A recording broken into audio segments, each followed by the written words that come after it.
Hi friends, good evening. என் பேர் லோகேஷ். இன்னைக்கான updates பார்க்கலாம். ஃபர்ஸ்ட் இம்பார்ட்டன்ட் அப்டேட் பார்த்தீங்கன்னா யூஎஸ் அண்ட் ஈரான் அக்ரி பண்ணி 2 வீக்ஸ்க்கு சீஸ் ஃபயர் அனௌன்ஸ் பண்ணியிருக்காங்க. இது மார்னிங் அப்டேட்லேயே நான் அப்டேட் பண்ணேன். அதனால தான் இன்றைக்கி மார்க்கெட் இந்த அளவுக்கு ரேலி ஆச்சு.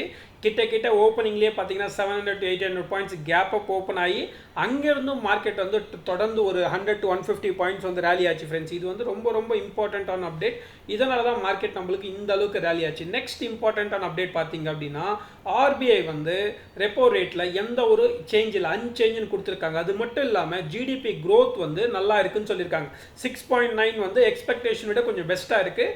ஸோ நல்ல க்ரோத்தில் நம்ம வந்து க்ரோ ஆகிட்டு இருக்கோம் அப்படின்ற மாதிரி சொல்கிறாங்க. நெக்ஸ்ட் பார்த்தீங்க அப்படின்னா இந்த சீஸ் ஃபயர் சொல்லியிருக்காங்க இல்லையா, சீஸ் ஃபயரில் கண்டிஷன்ஸ் நிறைய போட்டிருக்காங்க ஃப்ரெண்ட்ஸ். ஓகேங்களா, யூஎஸ் வந்து ஒரு 15 கண்டிஷன்ஸ் கொடுத்துருக்காங்க, ஈரான் வந்து ஒரு 10 கண்டிஷன்ஸ் கொடுத்துருக்காங்க. ஸோ யார் எது ஆக்செப்ட் பண்ணுவாங்கன்னு தெரியல.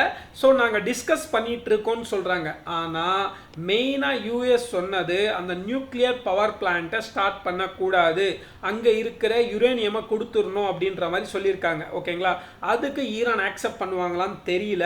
அதுக்கப்புறம் ஸ்டேட் ஆஃப் ஹார்மோன்ஸில் பாஸ் ஆகிற வெஹிக்கிள்ஸ் ஷிப்ஸுக்கு எல்லாமே வந்து 2 மில்லியன் நாங்கள் சார்ஜ் பண்ணுவோம்னு சொல்கிறாங்க. ஓகேங்களா, மேஜராக சில கண்டிஷன்ஸ் இருக்குது. ஈரான் யூஎஸ்டும் சில கண்டிஷன்ஸ் இருக்குது. ஸோ 2 பேரும் வந்து ஒத்து போவாங்கன்னு எனக்கு தெரியல ஃப்ரெண்ட்ஸ். பிகாஸ் 2 பேரும் ரொம்ப அவங்க வைக்கிற கண்டிஷன்ஸ் வந்து இவங்க ஒத்துக்க மாட்டாங்க, இவங்க வைக்கிற கண்டிஷன்ஸ் அவங்க ஒத்துக்க மாட்டாங்க. கண்டிஷன்ஸ் அந்த மாதிரி தான் இருக்குது ஃப்ரெண்ட்ஸ். ஓகேங்களா, ஸோ அதனால தான் நான் ஒத்துக்க மாட்டாங்கன்னு சொல்கிறேன். ஓகேங்களா, பார்க்கலாம் என்ன நடக்குது அப்படின்னு. மார்க்கெட் பாருங்கள், லாஸ்ட்டு 3 டேஸாக மார்க்கெட்டில் நெகட்டிவ் நியூஸ் தான் வந்துட்டு இருக்கு ஃப்ரெண்ட்ஸ். கரெக்டுங்களா? ஆனாலுமே பார்த்தீங்க அப்படின்னா ட்ரம்ப் பார்த்தீங்க அப்படின்னா ஒரு 2 ஹவர்ஸ்க்கும் 3 ஹவர்ஸ் 5 ஹவர்ஸ்க்கு நான் இதை பண்ண போகிறேன் அதை பண்ண போகிறேன்னு ட்வீட் பண்ணிகிட்டே இருந்தார்.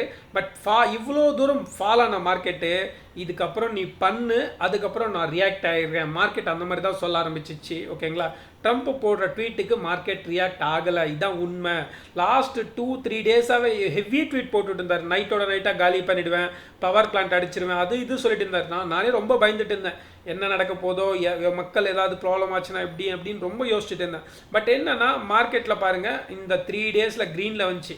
அப்போவே வந்து நம்ம வந்து பெரிய பிளேயர்ஸ்க்கு தெரியும் அங்கே எதுவுமே நடக்க போகிறது இல்லைன்னு அவங்களுக்கு தெரியும். அதனால தான் மார்க்கெட்டை இந்த அளவுக்கு இந்த லோ லெவல்ஸ்லேருந்து இந்த லெவல் வரைக்கும் வந்து கிட்டத்தட்ட 1000 பாயிண்ட்ஸ் அவங்க ரேலி பண்ணி கொண்டு போயிருக்காங்க.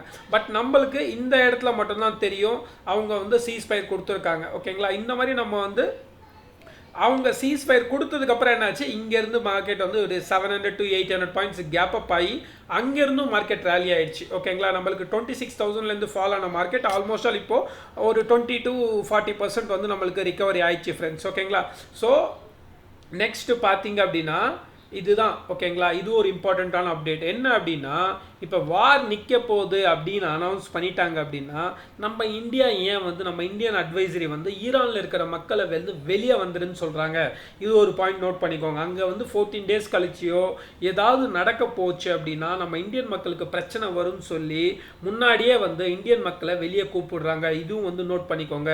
நெக்ஸ்ட்டு பார்த்தீங்க அப்படின்னா ட்ரம்ப் வந்து ஈரானுக்கு யார் சப்ளை பண்ணுறாங்களோ, ஆர்மடு சப்ளை வெப்பன் சப்ளை பண்ணுறாங்களோ அவங்க மேலெல்லாம் வந்து 50% டேரிஃப் போடுவேன்னு சொல்கிறாரு. இதுவுமே நம்ம வந்து நோட் பண்ணணும். இந்த ரெண்டுமே வந்து நெகட்டிவ், வார் நிற்கிறதுக்கு இல்லை, அவங்கள கொஞ்சம் பயமுறுத்துறதுக்கு மாதிரி இருக்குது. ஸோ நம்ம மார்க்கெட் இந்த அளவுக்கு ரேலி ஆச்சு. ஓகேங்களா, இன்னொரு 5 or 10 டேஸில் வந்து திருப்பி ஏதாவது இஷ்யூ வரதுக்கான சான்ஸும் இருக்குது. பட் இதுக்கப்புறம் இஷ்யூ வந்து முன்னாடி நடந்த அளவுக்கு பெருசாக இருக்காதுன்னு நினைக்கிறேன். பிகாஸ் என்னன்னா ஈரானுக்கும் ரொம்ப டேமேஜ் ஆகிடுச்சு, யூஎஸ்க்கும் ரொம்ப டேமேஜ் ஆகிடுச்சு. ஸோ இதுக்கு மேலே அவங்களால வந்து யூஎஸ்ஆலையும் வந்து தாக்கு பிடிக்க முடியும்னு தெரில. ஸோ இந்த ப்ராப்ளத்தை அப்படியே கொஞ்சம் கொஞ்சமாக ஒரே வாட்டி இவங்களும் ஒத்துக்கலாம் அவங்களும் ஒத்துக்கலான்னு அப்படி இல்லாமல் 14 டேஸ் டைம் கேட்டாங்க இல்லையா, அது முடிச்சதுக்கப்புறம் இன்னொரு 10 டேஸ் வேணும், இன்னொரு 20 டேஸ் வேணும், இன்னொரு 30 டேஸ் வேணும்.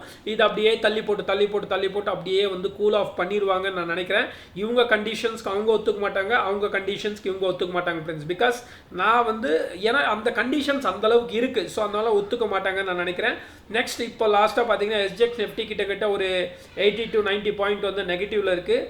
இது வந்து ஸ்லைட்டாக நெகட்டிவ். பிகாஸ் இந்த ட்ரம்ப் போட்ட இந்த டேரிஃப்க்கும் அதுக்கப்புறம் இந்தியா வந்து அங்கேருந்து மக்களை வர சொன்னதுக்கும் அதுக்கப்புறம் பார்த்தீங்க அப்படின்னா எஃப்ஐஐ டிஏ டேட்டாவில் எஃப்ஐஐ வந்து பார்த்தீங்க அப்படின்னா நம்மளுக்கு ஒரு 2800 crores தான் செல் பண்ணியிருக்காங்க, செல்லிங் கம்மி பண்ணியிருக்காங்க.